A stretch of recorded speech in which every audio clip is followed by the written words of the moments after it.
Well, during a press conference this afternoon, city and county leaders continued to point fingers at the state and the Department of Commerce, saying that they continue to drag out the timeline for closing Camp Hope. Here's KREM 2's Kyle Simchuk.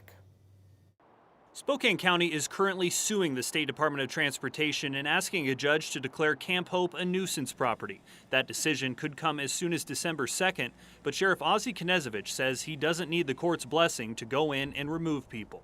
We're working to resolve this by any means other than sending law enforcement. But that is an act of protest, and sooner or later it becomes an unlawful assembly.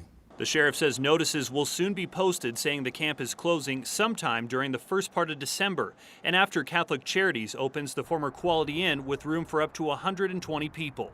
Mayor Nadine Woodward says more beds are being added to the Trent shelter and the city's entire shelter system.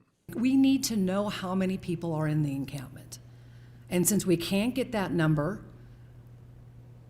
we did a public records request. She says the state and service providers it's contracted at Camp Hope refuse to share information and work with the county's Emergency Operations Center. During a recent press conference, Governor Jay Inslee said the state can't be the only player in the game. To be successful, we have to work with all levels of government and nonprofits. I agree with the governor also.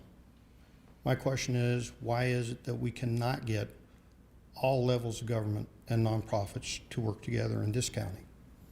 They have been invited to the table. Why won't they come? The state claims those discussions can't happen due to the county's ongoing lawsuit. Knezevich says that's a false flag. Every legal matter I've ever been in, 90% of them are resolved before it ever goes to court. How does that happen?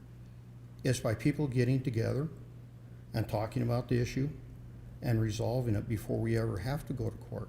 Jules Helping Hand shared this photo showing Governor Jay Inslee visiting the camp over the weekend. I guess my question would be is when the governor is going to come and talk with the elected leaders of this community to resolve this issue. In Spokane, Kyle Simchuk, KREM 2 News.